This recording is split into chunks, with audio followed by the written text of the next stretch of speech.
Bonjour à toutes et à tous, j'espère que vous allez bien. Moi c'est Océane. Bienvenue dans un nouvel épisode de l'émission Girl Talk. Il s'agit du premier épisode de l'année 2026, alors je vous souhaite mes meilleurs vœux pour cette nouvelle année qui commence. Girl Talk a pour but de mettre en lumière des personnalités publiques afrodescendantes de tous les domaines afin de vous faire découvrir leur parcours de vie sous le prisme de leurs cheveux. Vous l'aurez compris, ici on met en avant des personnalités et des sujets qui ne sont pas assez représentés dans les médias traditionnels. Aujourd'hui, je suis avec la célèbre actrice et réalisatrice Aïssa Maïga. On ne la présente plus, mais son parcours mérite tout de même d'être rappelé. Aïssa Maïga commence sa carrière d'actrice à la fin des années 90. À partir des années 2000, elle commence à enchaîner les rôles et se fait très vite une renommée internationale. Cependant, des inégalités raciales existent aussi dans le monde du cinéma, et Aïssa s'érige rapidement comme une figure pionnière qui prône la diversité dans le cinéma, d'abord avec son essai Manifeste paru en 2018, Noir n'est pas mon métier, puis avec son discours percutant en 2020 lors de la cérémonie des Césars. Elle n'hésite pas à jouer des rôles qui ont du sens, comme dans son dernier film Promis le ciel qui sortira en salle le 28 janvier 2026. Hello Aïssa. Bonjour Océane. Comment est-ce que tu vas? Ça va et toi? Écoute, ça va très bien et surtout je suis très honorée, comme je t'ai dit en off, de t'avoir ici parmi nous dans Girl Talk. Merci. T'as un parcours qui est très inspirant et je pense que tes paroles pourront résonner parmi beaucoup de femmes. Merci beaucoup. Avant de commencer l'émission, j'aimerais remercier le salon de coiffure Bar à Boucle qui nous permet de pouvoir tourner un nouvel épisode aujourd'hui. Afin de soutenir aussi l'émission, n'hésitez pas à liker, commenter, partager et à vous abonner. C'est ce qui nous permet de pouvoir créer du contenu de qualité. On démarre tout de suite. Aïssa. Oui. Je t'ai présenté il y a quelques instants en introduction. Mais si toi tu avais la possibilité de pouvoir te présenter toi-même, qu'est-ce que tu pourrais dire de toi? Je dirais que je suis de mère sénégalaise et de père malien, que je suis née au Sénégal, que j'ai grandi en France, que actrice, réalisatrice, c'est mes deux passions, et que j'en ai d'autres que je développe aussi, et que je suis très parisienne aussi dans tout ça. Mais très attachée à mes deux pays d'origine, le Mali et le Sénégal. Ça tombe bien parce qu'on va revenir un peu plus en détail sur tes origines et qui tu es. Mais avant de passer à ton enfance, j'aimerais qu'on parle d'abord de ton actualité. Je l'ai dit en introduction, tu as fait vachement la promotion en tout cas d'un nouveau film qui s'appelle Promis le ciel, qui va sortir d'ici quelques jours au cinéma. Ouais. Est-ce que tu pourrais nous dire dans les grandes lignes en quoi consiste ce film et pourquoi est-ce que les gens devraient aller en salle de cinéma le voir? Ce film, c'est vraiment un film choral autour de 3 femmes et une petite fille. Elles sont ivoiriennes, elles vivent en Tunisie, sont des femmes qu'on appelle des migrantes. Mais ce qui est très fort dans le film, c'est qu'à la fois on parle évidemment de leur situation en Tunisie, qui n'est vraiment pas simple, mais c'est aussi une plongée dans leur intimité, et c'est un film qui est très attachant parce qu'on a vraiment, c'est ce que disent les spectateurs qui l'ont déjà vu, c'est qu'ils ont vraiment l'impression de les connaître, d'être avec elles, elles sont très attachantes. Donc moi je joue le rôle d'une pasteur Marie, qui tient à bout de bras sa communauté. Laetitia qui est une artiste capillaire justement, que tu vas connaître. Ouais, je connais très bien. Enfin, artiste capillaire, elle fait d'autres choses, mais elle fait aussi beaucoup de choses très monumentales avec ses cheveux. Donc Laetitia qui joue le rôle d'une étudiante et Déborah Nané joue le rôle vraiment de la débrouillarde, celle qu'on pourrait appeler une entrepreneur si elle avait les moyens de le faire. Et moi, du coup, je te le disais tout à l'heure en off, mais je l'ai vu, j'ai eu la chance de l'avoir vu un peu avant sa sortie. Et donc, du coup, je recommande vraiment à tous ceux et celles qui nous regardent de partir en salle de cinéma, le voir, parce que c'est un film qui touche tout le monde et que tout le monde doit se sentir impliqué dans ces problématiques-là mondiales. Donc, vraiment, je trouve ça très fort que tu aies pu y contribuer et faire en sorte de porter ce beau film. Merci beaucoup, ça me tient vraiment à cœur parce que la question, ce qu'on appelle les migrants dans les médias, on a tendance à les déshumaniser et pour moi c'était important en tant qu'actrice d'être dans un film qui redonne vraiment une humanité. Ces femmes-là, elles sont fortes, elles sont magnifiques, le film est en plus un très bel objet de cinéma, c'est vraiment très beau à voir, à regarder et ça redonne de la dignité. Et je pense que pour nous qui sommes de ce côté-là, de la Méditerranée, du Sahara ou du monde, en tant qu'afro-descendants, c'est important qu'on montre notre solidarité, qu'on montre le fait que cette histoire, c'est aussi la nôtre. C'est une histoire qui est contemporaine, qui arrive à des millions de personnes qui sont obligées de partir de chez elles. Et bon, le cinéma, c'est un des moyens, il n'y a pas que ça, mais c'est un des moyens de mettre une lumière dessus et de redonner de l'humanité. Maintenant, Aïssa, on va retourner quelques années, voire pas mal quand même d'années en arrière. Tu as accepté de jouer le jeu et tu nous as livré des photos de toi. Oui. Et on va commencer par la première photo. Ouais.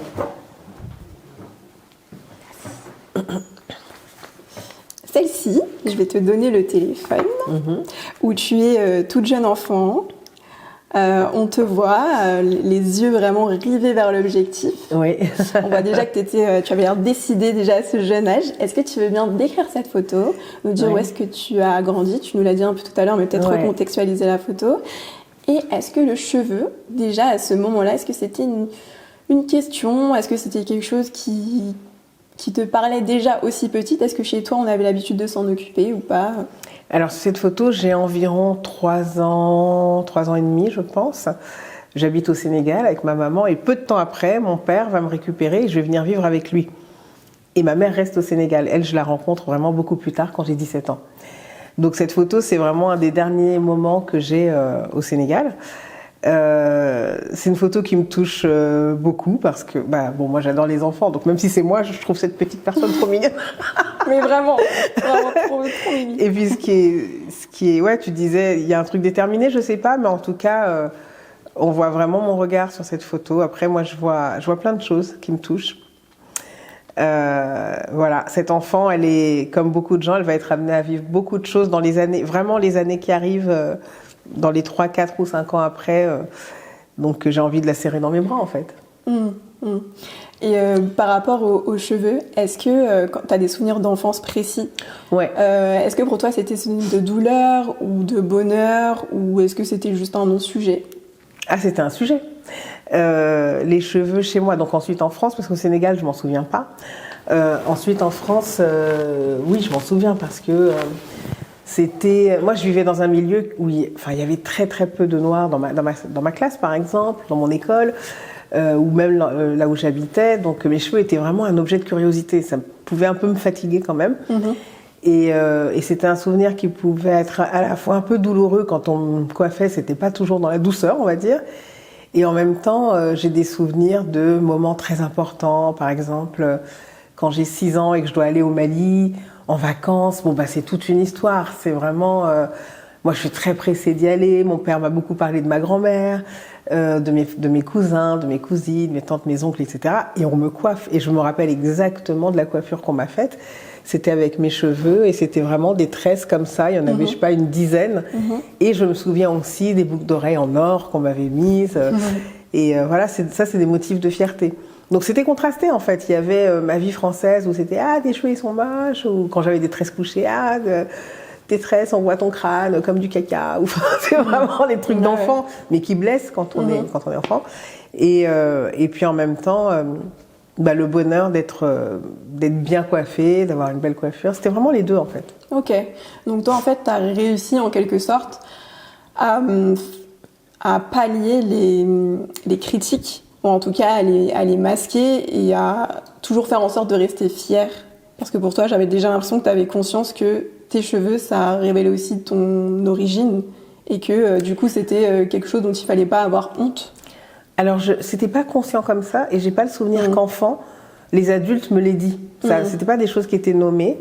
Ce dont je me souviens, c'est par exemple mettre un foulard sur ma tête pour faire comme si j'avais les cheveux longs et lisses avec une de mes cousines, etc. Et ça montre quand même le fait qu'on veut se conformer en tant qu'enfant à un modèle qui est dominant. Toutes les femmes qui étaient censées être belles, elles portaient pas des afros dans les films.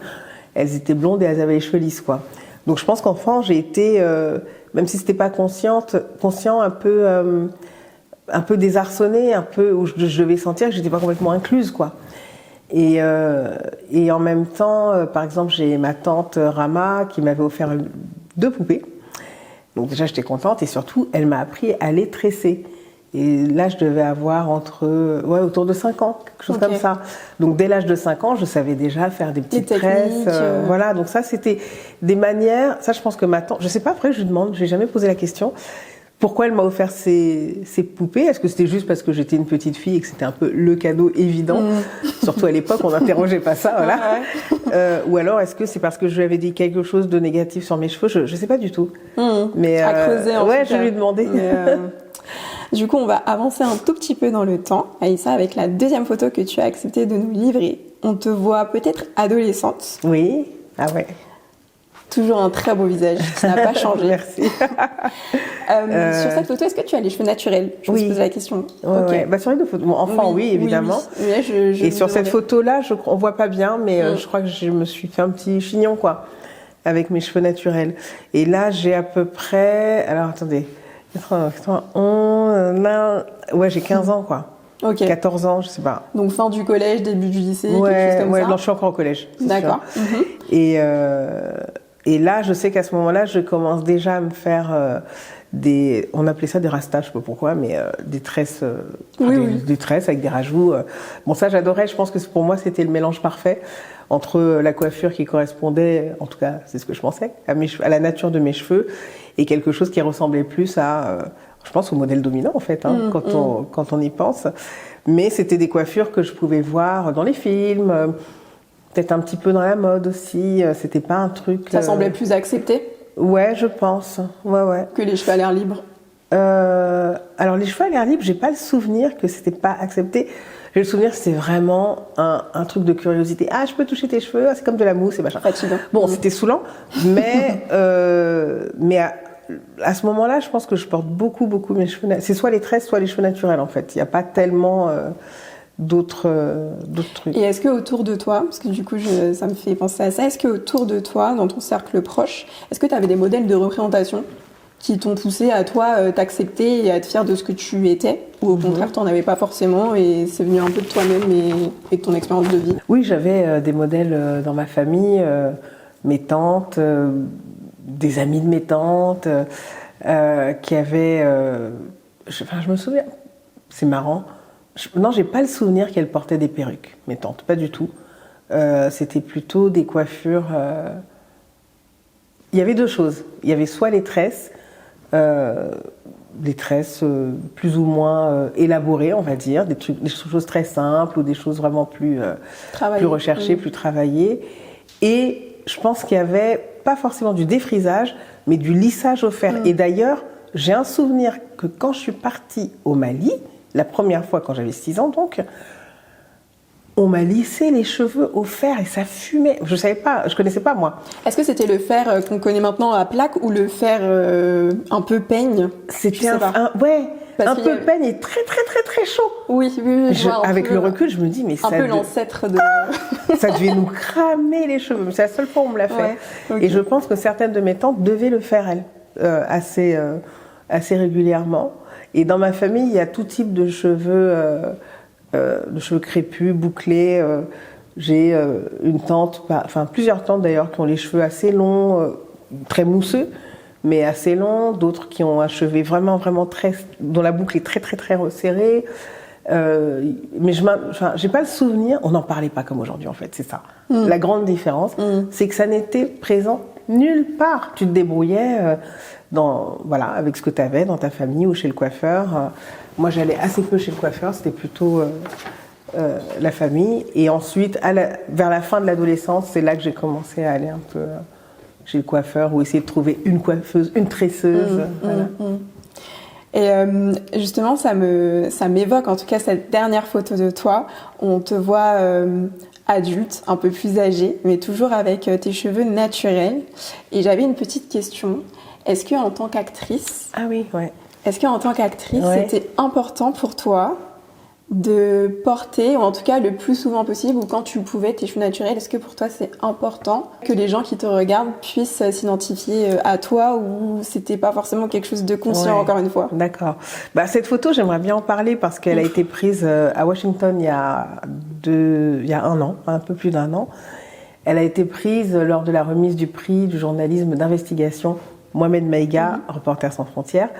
Et Mohamed Maïga, c'était mon papa, c'était un journaliste très engagé, qui a vraiment œuvré pour le continent africain à travers sa plume. Et il est mort très jeune, il a été empoisonné. Et donc pour moi, c'était très très important d'arriver à trouver la force, l'inspiration pour créer une association qui porte son nom et qui œuvre pour le journalisme en Afrique.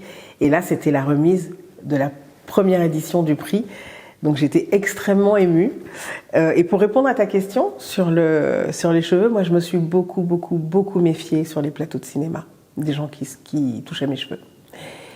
Et je le dis avec tout le respect que j'ai par ailleurs pour leur travail, c'était pas des gens incompétents, mais le problème en France, c'est qu'il y a un souci de formation. Et que les coiffeurs et les coiffeuses de cinéma, alors peut-être que maintenant ça commence un petit peu à changer, mais ils n'avaient pas la formation, ils avaient parfois eux-mêmes très peur. Ils me disaient, écoute, je sais pas comment tu veux qu'on fasse. Et donc régulièrement, enfin très souvent, je décidais de faire une coiffure un peu protectrice, qui allait faire en sorte qu'on n'allait pas toucher à mes cheveux, on n'allait pas les peigner trop fort tous les jours, les passer au fer tous les jours, parce que je l'ai fait quelques fois et après j'avais des endroits d'alopécie. C'était un petit peu compliqué quand même, donc j'ai fait beaucoup de coiffures autres, où je disais, je vais mettre une perruque, ou je vais faire des tresses avec des rajouts, et comme ça, le temps du tournage, je savais que ça allait pas trop bouger. Maintenant, il commence à y avoir quelques personnes qui savent, qui connaissent, qui se forment comme elles peuvent, parce que la formation, c'est toujours un souci quand même, je pense. Oui. Mais du coup, j'ai fait... En fait, quand on fait un personnage, quand on crée un personnage, l'idée, c'est pas de plaire. C'est pas d'essayer de se conformer au désir de telle ou telle personne, c'est d'être le plus proche possible de ce personnage, de là où cette jeune fille ou cette femme en est dans sa vie et comment ça va se traduire par son allure vestimentaire, par sa coiffure. Est-ce qu'elle est très soignée, pas soignée? Est-ce que elle est justement plutôt à revendiquer quelque chose ou au contraire pas à se conformer? Et en fait ça va se traduire par un certain choix spécifique de coiffure, mais c'est plutôt en dehors des tournages que parfois, du coup, je faisais des coiffures qui pour moi avaient un sens très fort. Mais l'espace de narration d'un film, c'est un peu sacré. C'est pas un endroit où pour moi, ça doit être très organique. Il faut que ça corresponde vraiment au personnage. Ok. Et est-ce que tu as pris conscience un petit peu de l'impact que tu as pu avoir sur des personnes qui t'ont regardé au cinéma, notamment des personnes afrodescendantes, des enfants même, ou des jeunes filles qui, je sais pas, peut-être ont dit merci parce que grâce à toi, je pense que c'est possible d'arriver à tel ou tel niveau, que ce soit par tes cheveux ou juste parce que c'est toi en fait. Pendant un long moment, je m'en rendais pas compte. Non, je m'en rendais pas compte. J'étais juste en train de batailler pour déjà m'en sortir, trouver des rôles qui sont dignes. Et c'est petit à petit, en fait, quand les enfants qui me regardaient ont grandi et que j'ai commencé à les rencontrer dans la rue bref, peu importe, c'est là que les gens m'ont dit, mais moi j'ai grandi en te regardant, et moi les premières fois j'ai halluciné. Vraiment, tu peux pas le deviner en fait. Oui, sur le coup c'est clair. Ouais. Toi tu joues tes films et t'es à fond dedans. Ouais. Et c'est vrai que c'est l'après en fait, c'est avec le recul que tu te dis ah ouais quand même. Ouais. Mais en fait ça fait plaisir parce que je pense que ma génération, et je parle même pas de celle d'avant, on s'est parfois senti très seul. On s'est senti très démunis. Si j'avais eu à l'époque la possibilité de faire un podcast, de filmer et de poster ça, que les gens voient, de le mettre sur des réseaux sociaux, tout ça, c'est dur, même pour moi qui ai vécu le monde d'avant, c'est dur à imaginer. Donc à plus forte raison pour vous, c'est très très dur de s'imaginer ce qu'était un monde, même sans téléphone portable.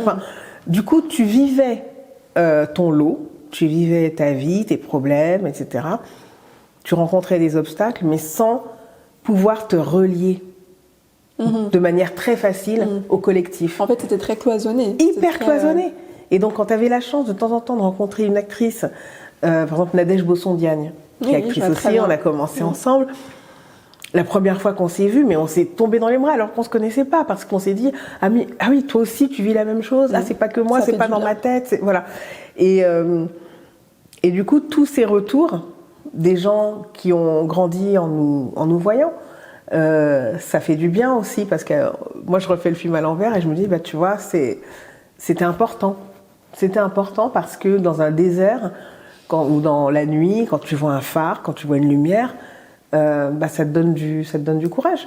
Et c'est pas lié, moi je le prends pas personnellement au sens où c'est moi, c'est pas de l'ego, c'est plutôt l'idée que dans ce monde, on a chacun une sorte de rôle à jouer.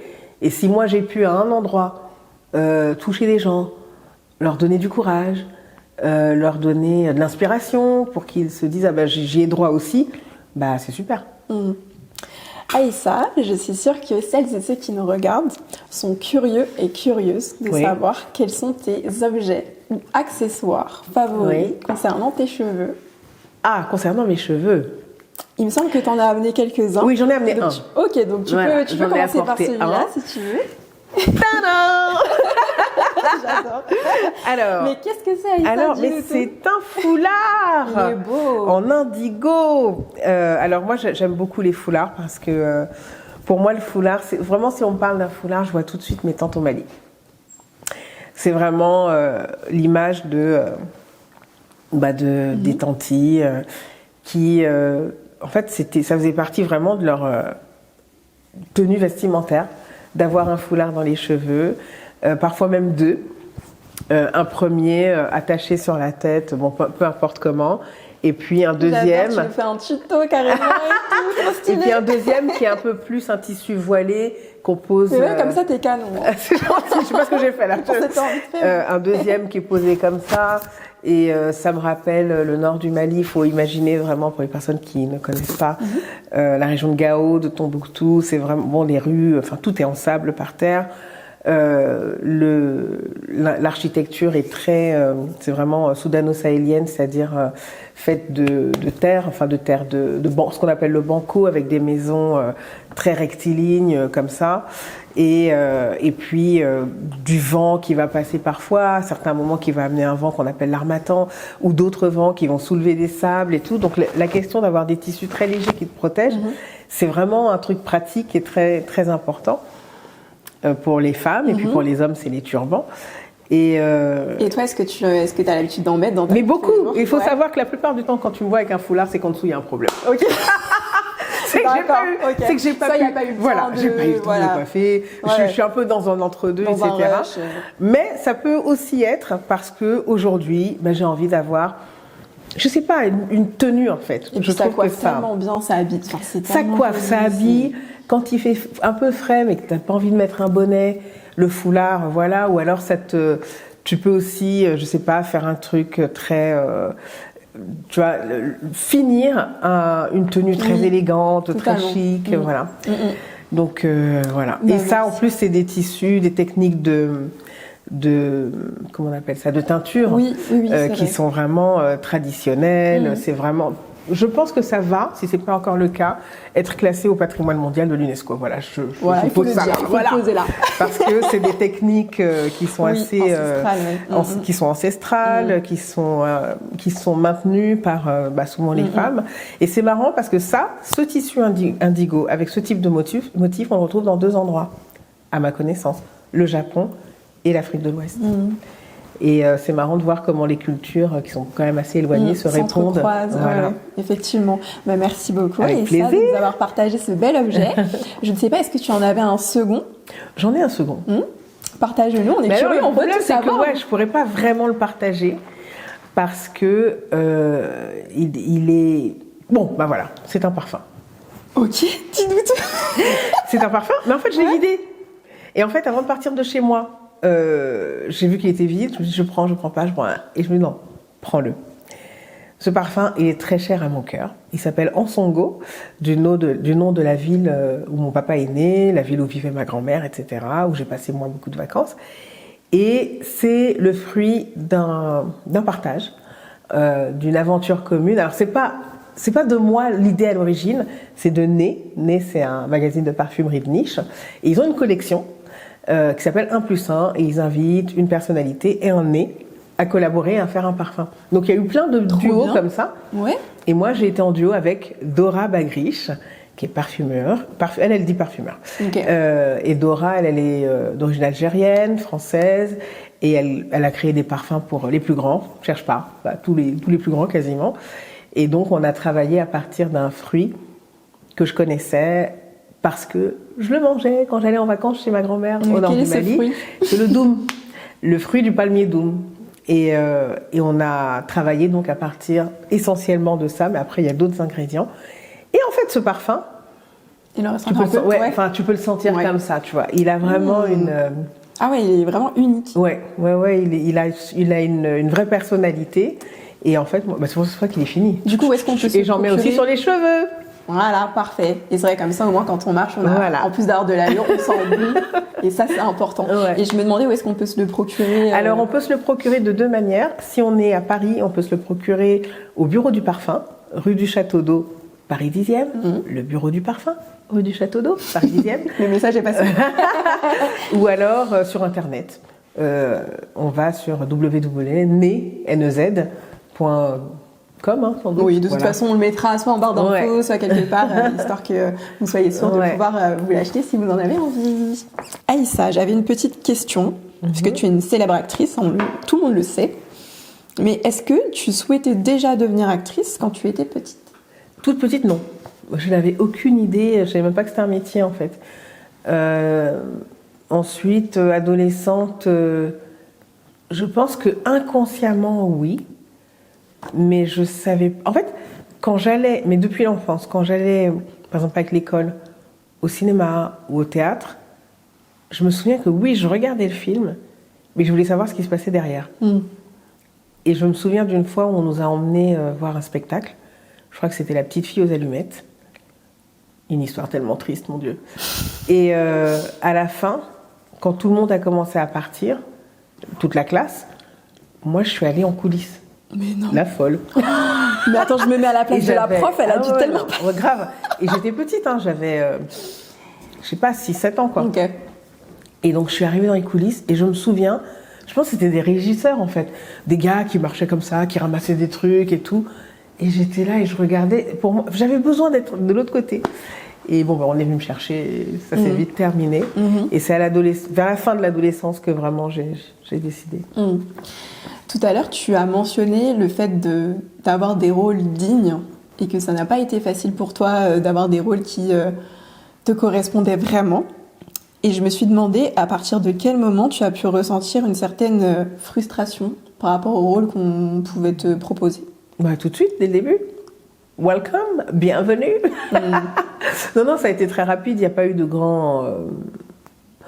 Non, il n'y a pas eu de période de mystère, tout ça. C'était très rapide. C'était à peu près tout de suite. Dès le début de ma carrière, j'ai compris que ça allait être très compliqué parce que c'était toujours les mêmes types de rôles en fait qui revenaient. C'était une jeune fille plutôt désirable, telle qu'elle était décrite.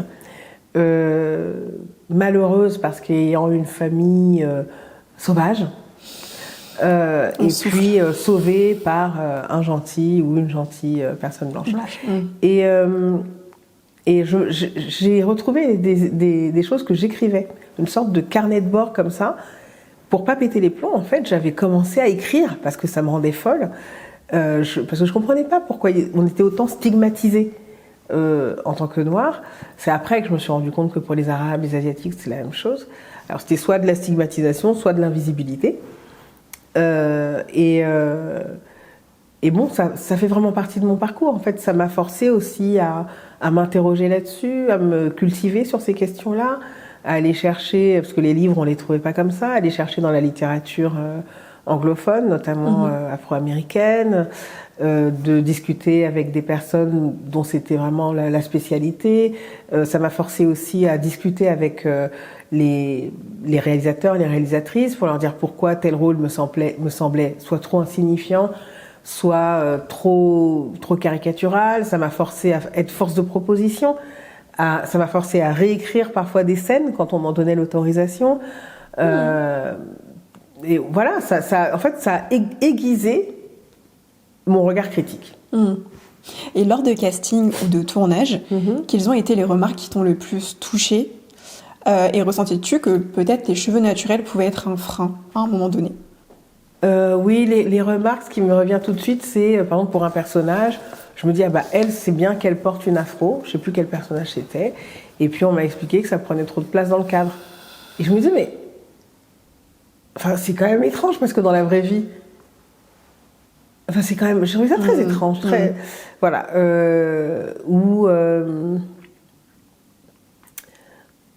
ou alors le fait qu'on veuille pour certains personnages que j'ai les cheveux lisses, et là, quand ça me semblait pas du tout approprié, voilà, ce genre de choses. Mais sinon, le problème le plus fort, c'était vraiment les rôles eux-mêmes. Une fois que j'avais un rôle qui me paraissait satisfaisant, que j'étais au bon endroit, quelque part, c'était plus acceptable pour moi de mener les batailles d'après, je pense. Je parlais... Je sais pas. Je dis ça, mais en fait, je sais pas, c'est à creuser.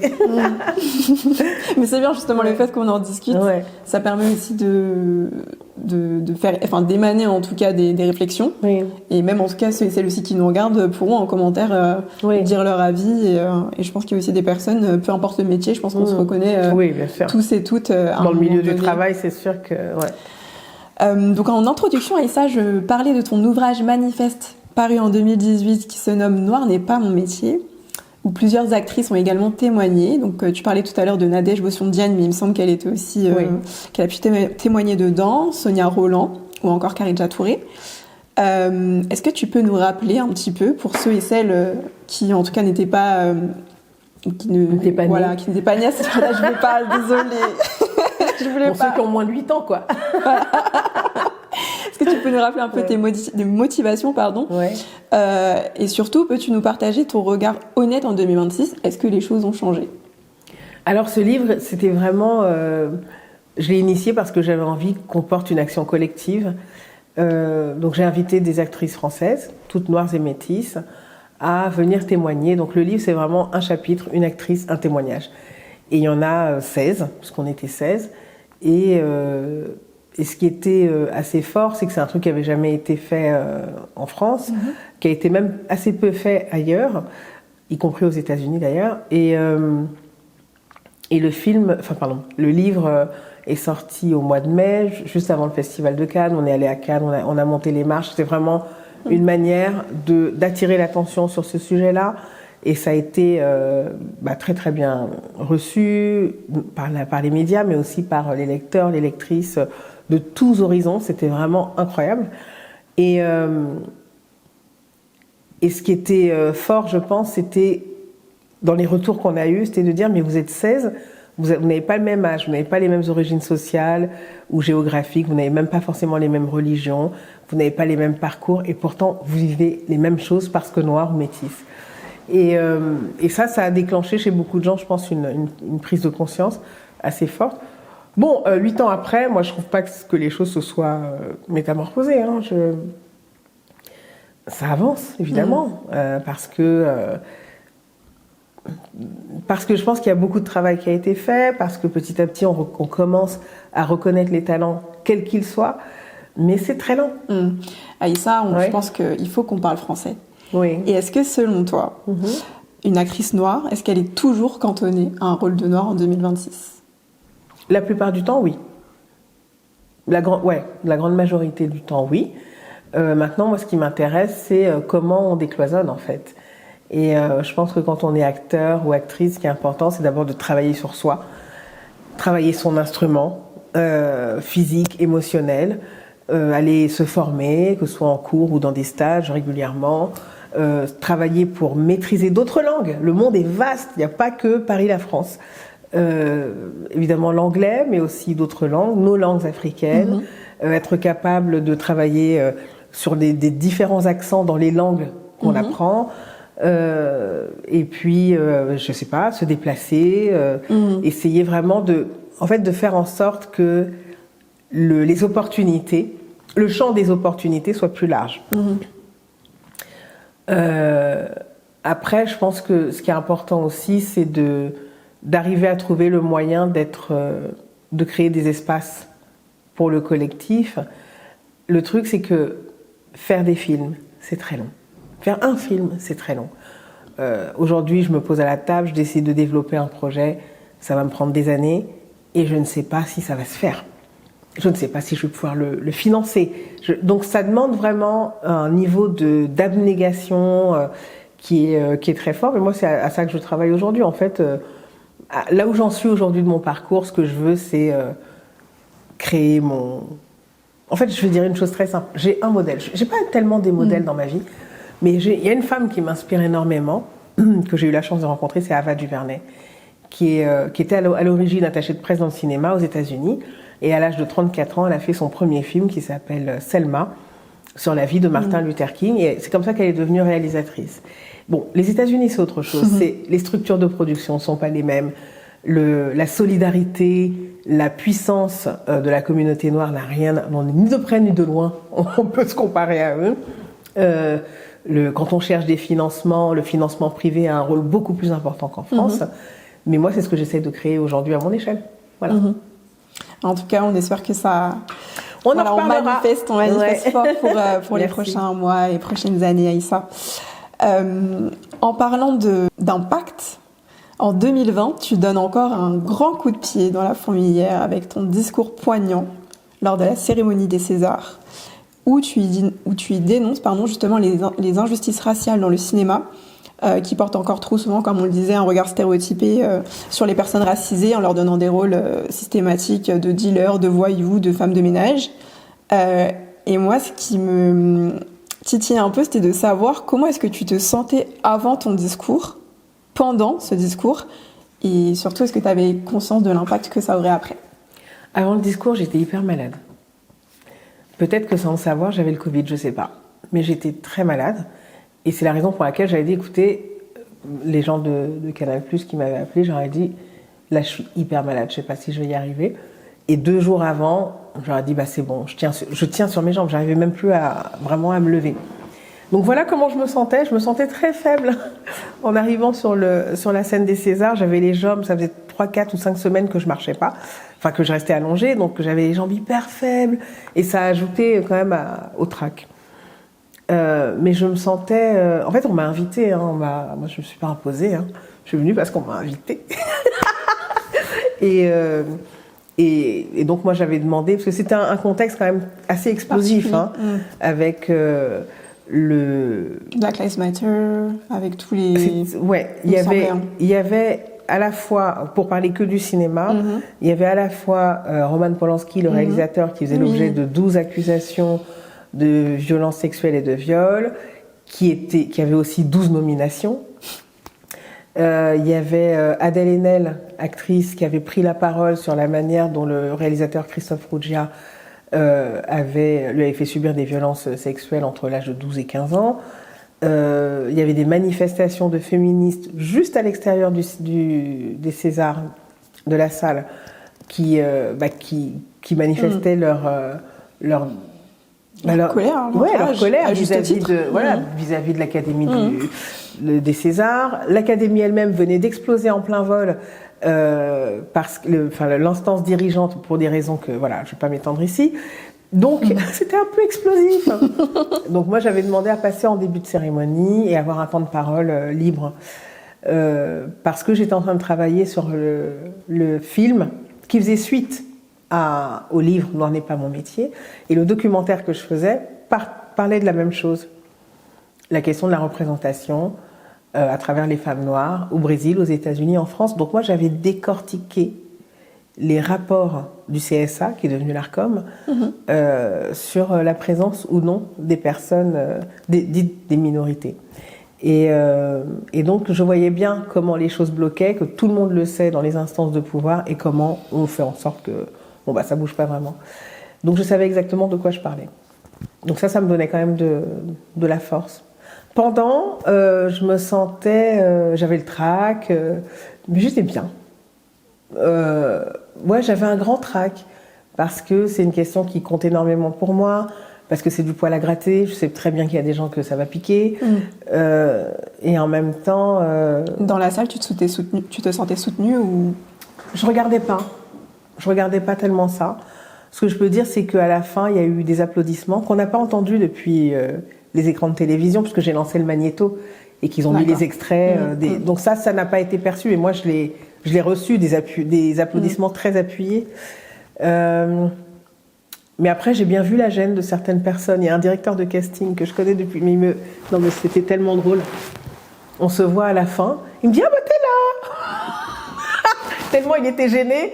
Il savait, au lieu de dire juste bonjour, il m'a dit ah bah t'es là. Mais évidemment, je suis là, sûr. tu n'as vu que moi. Enfin, tu n'as vu que moi, non. Mais c'est parce que t'es gêné que t'arrives pas à me le dire comme ça. Mais j'ai eu énormément d'appui aussi derrière, notamment chez les jeunes. Beaucoup mes réseaux sociaux explosaient de messages de soutien venus de partout, pas que de France d'ailleurs. Et puis j'ai eu des opportunités de travail aussi derrière, aussi par rapport à ça. Ah bah, pas uniquement, hein, je passais des castings par exemple pour des séries américaines ou autres. Et quand je les avais, les gens me disaient on est heureux de t'avoir choisi toi parce que pour nous c'est important de travailler avec des gens qui s'engagent, qui prennent la parole, et on te suit depuis des années, on te voit, et moi j'étais loin de m'en douter. Et puis ça m'a attiré aussi des critiques très fortes, mais les chiens aboient et la caravane passe. Enfin voilà, moi je sais de quoi je parle, je sais que c'est ce sur quoi je m'appuie est très documenté, c'est de l'ordre du rationnel. Je peux le prouver, en fait, tout simplement. Je peux donner mes sources. Et surtout, je ne le fais pas que pour moi. Pour moi, c'est important de prendre la parole parce que je veux que, quand je serai vraiment très, très, très, très vieille, là, que quand je me regarde dans le miroir, je puisse vraiment me regarder et me dire « T'auras fait tout ce que t'as pu ». Aussi bien dans le plaidoyer, la prise de parole, que dans le travail lui-même, que dans... tu vois, le fait d'aider, je reçois pas mal de messages de gens qui me demandent, je peux pas répondre à tous évidemment, mais quand je peux, je le fais, et voilà, c'est tout. Et je m'interrogeais sur la notion d'être, enfin pas forcément la notion, mais juste le fait d'être une femme noire, de prendre la parole comme tu le fais. Est-ce que pour toi c'est forcément lié d'être une femme racisée, par exemple, peu importe, et d'être engagée? Parce qu'on sait qu'on peut y perdre beaucoup. Oui. Et est-ce que pour toi, un artiste, en tout cas qui a assez de visibilité, se doit d'être engagé pour le collectif? Non. Non. Moi, je pense qu'on fait ces métiers-là parce qu'on veut créer son espace de liberté dans la vie, face à la famille, face à la société, face à soi, face à son art et tout. Donc, chacun doit rester fondamentalement libre de s'engager ou non, de prendre la parole ou non. En plus, il y a plein de formes d'engagement. Il y a des gens qui font beaucoup dans le silence. Vous ne le saurez jamais. Et puis, d'autres sont plus prêts à prendre la parole publiquement, à prendre des coups aussi, mais je ne le recommande pas à tout le monde parce que c'est pas facile. Il faut avoir les épaules. Il faut avoir les épaules, il faut avoir un équilibre personnel, familial, amoureux, financier, tout. Et s'il y a des choses dans nos vies personnelles qui ne vont pas, c'est encore plus dur à vivre de se prendre des coups comme ça. Et puis, je pense qu'il faut aussi se dire que rien n'est obligatoire et que si on le fait, ça doit être un choix renouvelé. Et si parfois on a besoin de s'isoler, d'être à la maison, de voir personne, de ne pas militer, de ne pas réagir, on a le droit aussi. Moi, franchement, je fais la leçon à personne. Non. Et je crois que les artistes, il faut les laisser tranquilles et les laisser être eux-mêmes. C'est tout, c'est ça notre travail. Que dirais-tu aux personnes qui pourraient te dire que tu n'es pas reconnaissante de la France parce que tu dénonces des failles du système français? Moi, je pense que mon pays, la France, d'abord, c'est pas mon seul pays. Je viens du Mali, je viens du Sénégal. J'ai grandi en France, donc c'est évidemment ma maison.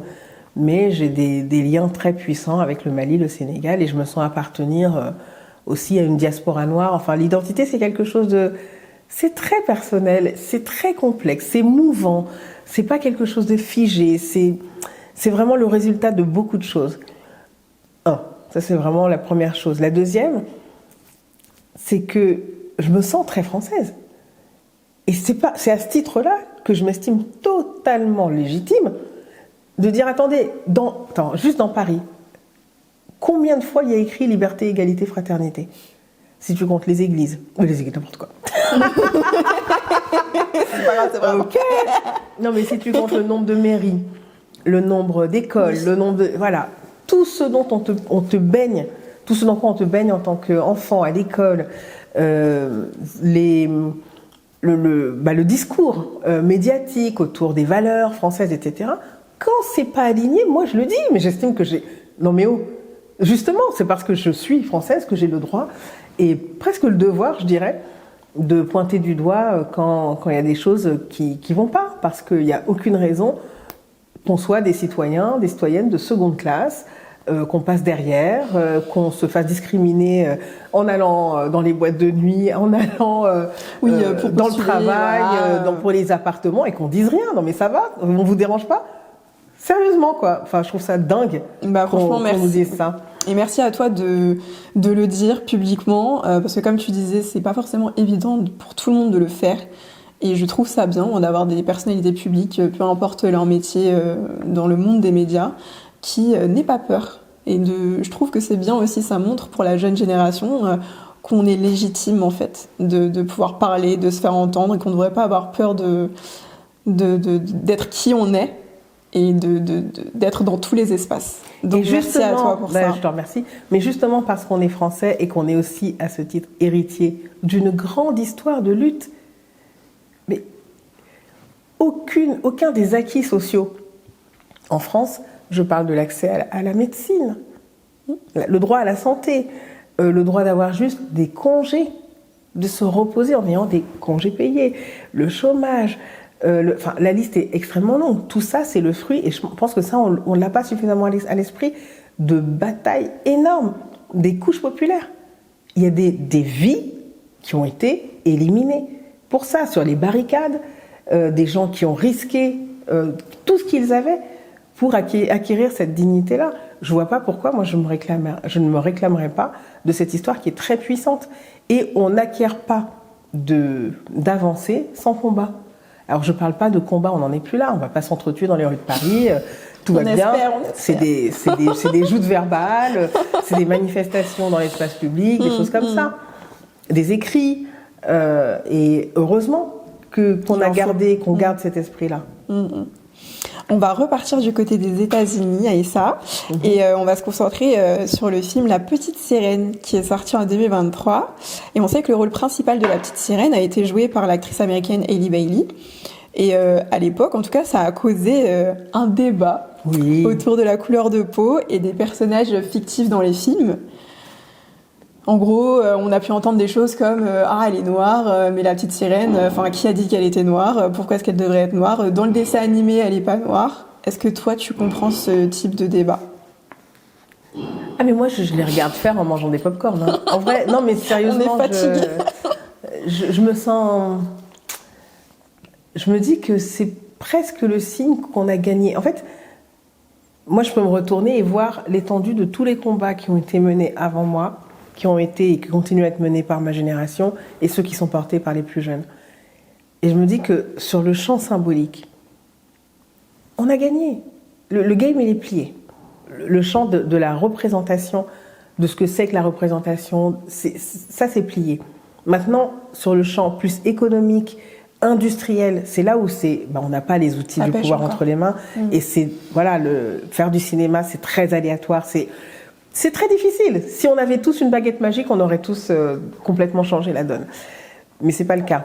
Et donc quand je vois ça, je me dis que c'est des combats du passé. C'est des gens qui reprennent des combats qui devraient...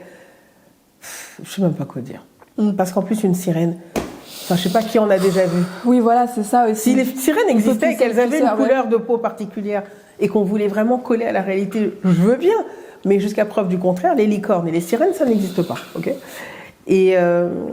et puis par ailleurs, le mythe des sirènes existe dans beaucoup d'endroits, y compris en Afrique.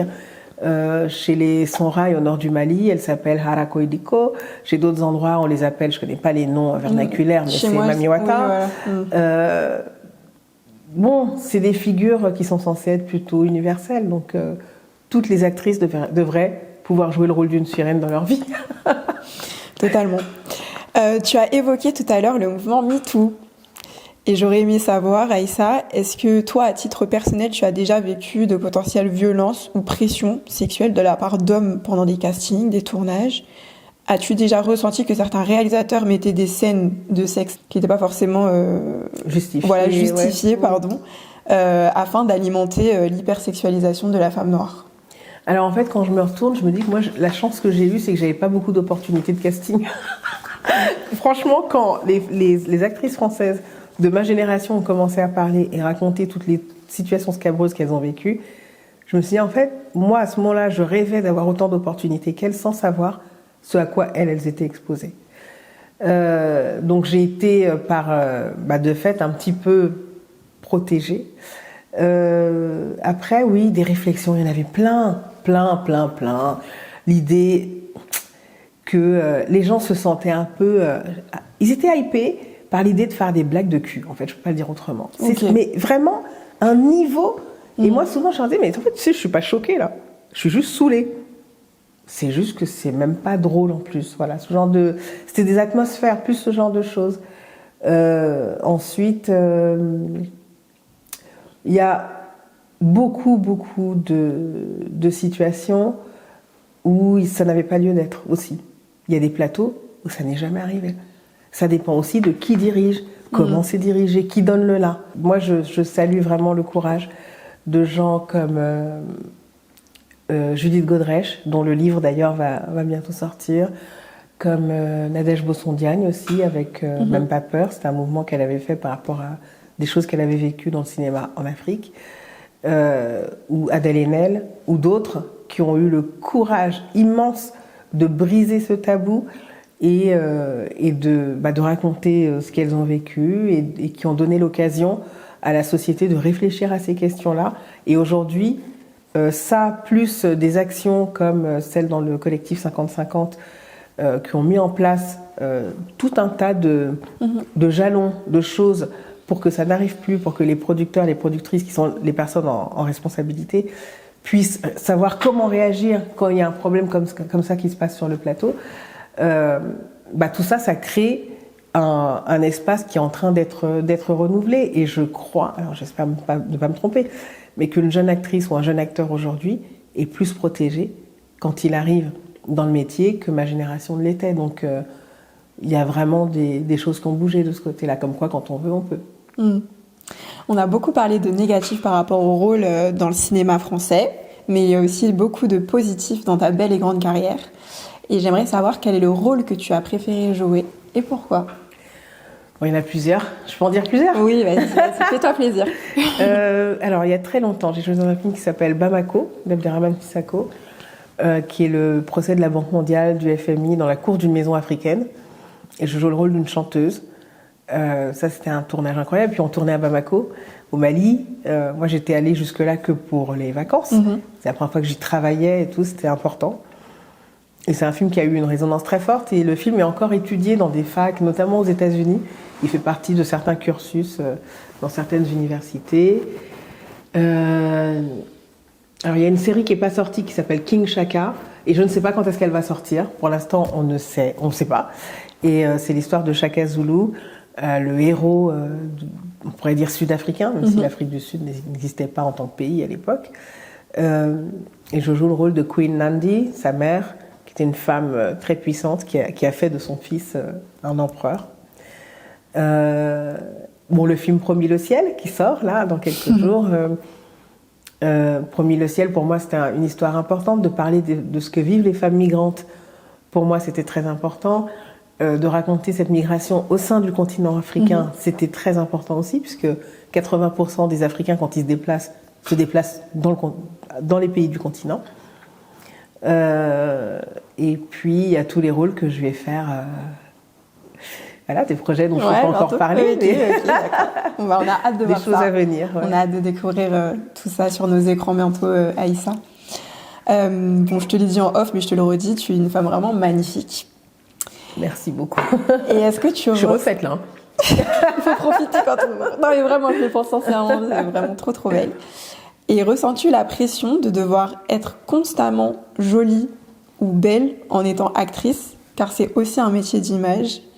Et qu'est-ce que tu penses de la notion du beauty privilege dans le cinéma? Alors la pression, oui, on la ressent en tant qu'actrice, surtout par rapport à l'âge. En fait, je pense que c'est ça la grande maladie du cinéma, et pas que dans la société française. Par exemple, dans le cinéma, les femmes de plus de 50 ans sont complètement invisibilisées, ce que je trouve hallucinant. Parce qu'en fait, ça veut dire quoi? Ça veut dire qu'une femme, elle doit être dans un âge où elle est censée être désirable, où en gros, tu peux... Je vais être très vulgaire. Je ne vais pas dire cette phrase, mais vous avez compris. Et qu'à part ça, une femme n'a pas une expérience de vie importante, une capacité à raconter des émotions hyper fortes, etc. On la fait disparaître. Ça, c'est des sujets qui m'intéressent vraiment parce que je pense que c'est important que quand une jeune fille me regarde aujourd'hui, elle se dise oh, « Putain, mais moi, quand j'aurai 30, 40, 50, 60, 70 ans, mais je pourrais encore jouer des rôles magnifiques, je pourrais briller, quoi. » Et moi, j'ai envie d'inspirer ça. J'ai pas du tout envie d'inspirer la peur, l'angoisse de l'âge, de tout ça. Bon, après, je reconnais aussi que Black Don't Crack. On est d'accord. Vraiment, c'est ce que j'allais dire, je te jure. Que c'est une chance énorme dans un monde fait comme ça d'avoir une peau bien préservée, quoi. Mais après, moi, je pense que j'ai été très consciente de ce qu'était le beauty privilege dans le cinéma parce que je voyais bien que mon visage était acceptable, que j'avais des traits. En plus, j'étais toute fine, donc de la tête aux pieds, je ressemblais, bien qu'étant noire et donc forcément un peu reléguée, mais dans ce carcan-là, je ressemblais à ce qui pouvait avoir le droit d'être sur un écran. Et ça m'a jamais fait plaisir. Parce que, vous savez, c'est comme quand on vous dit t'es belle pour une noire. Ça, on me l'a beaucoup dit. Phobie.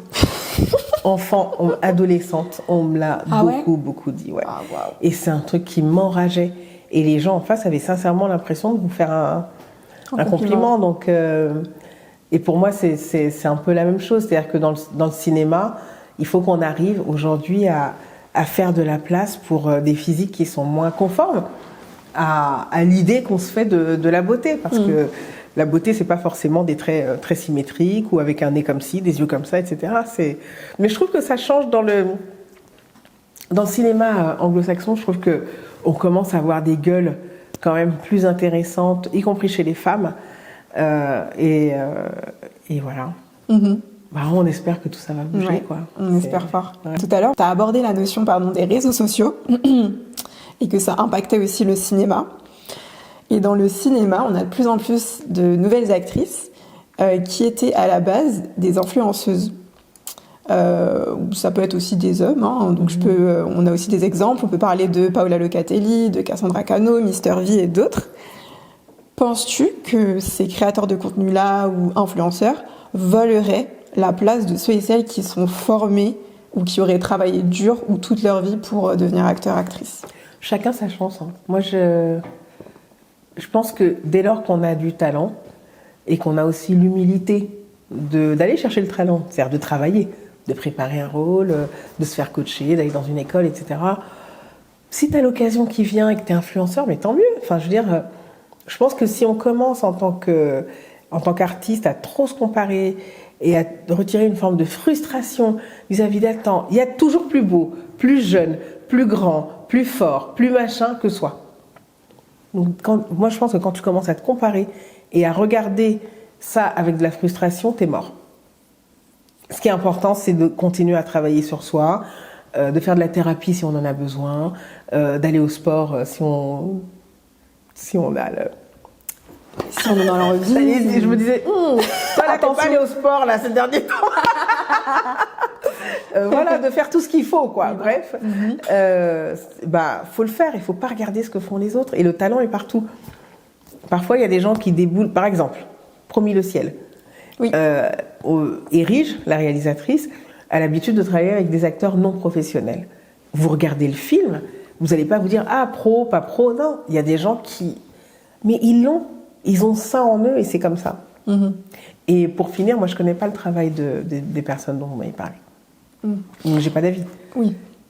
Donc en gros, chacun a sa chance et chacun est libre de la saisir et tant qu'il y a du travail derrière, en tout cas, on peut pas considérer que ces personnes-là voleraient. Après, il y a une certaine frustration qui peut être aussi compréhensible de certains acteurs, actrices qui, tu le disais, que tu as eu aussi, toi, des moments difficiles en début de carrière et qui, peut-être, voient que pendant des années, ça ne fonctionne pas pour eux. Donc, je pense que ça doit être peut-être, à un moment donné, peut-être difficile pour eux à voir. Je comprends que ce soit difficile, mais en tout cas, à un niveau individuel, il faut vraiment travailler sur soi et élargir constamment le champ, ne pas intérioriser l'idée qu'il y a ce genre de limite. Sinon, c'est des métiers qui sont tellement durs que vraiment travailler la confiance en soi, la certitude qu'on a sa place, etc., c'est quasiment le truc le plus important. Travailler cette légitimité-là. On parlait de ton rapport à tes origines un peu plus tôt dans l'émission. Tu n'hésites pas à t'impliquer dans des projets faits par des personnes diasporiques, afrodescendantes. J'ai vu il n'y a pas longtemps que tu as pu être l'une des images de la collaboration Nike XR Afrique. Et tu t'impliques aussi directement sur le continent africain, comme tu le disais tout à l'heure, à travers ton association, l'association Mohamed Maïga, où tu mentionnais ton papa. Est-ce que tu peux me dire concrètement ce que fait cette association ? Alors l'association Mohamed Maïga, on a pour l'instant 2 chantiers essentiellement. Le premier, c'est un prix du journalisme qui est remis chaque année à un ou une journaliste d'investigation sur le continent africain. L'idée, c'est de soutenir des gens dont le travail est aligné avec les valeurs de mon père, avec son parcours, le courage, le talent, bien évidemment. Et donc, on l'a remis l'année dernière et cette année. Donc, on est vraiment au tout début de cette aventure. Et pour nous, c'est important de soutenir le journalisme parce que il n'y a pas en fait de liberté sans information.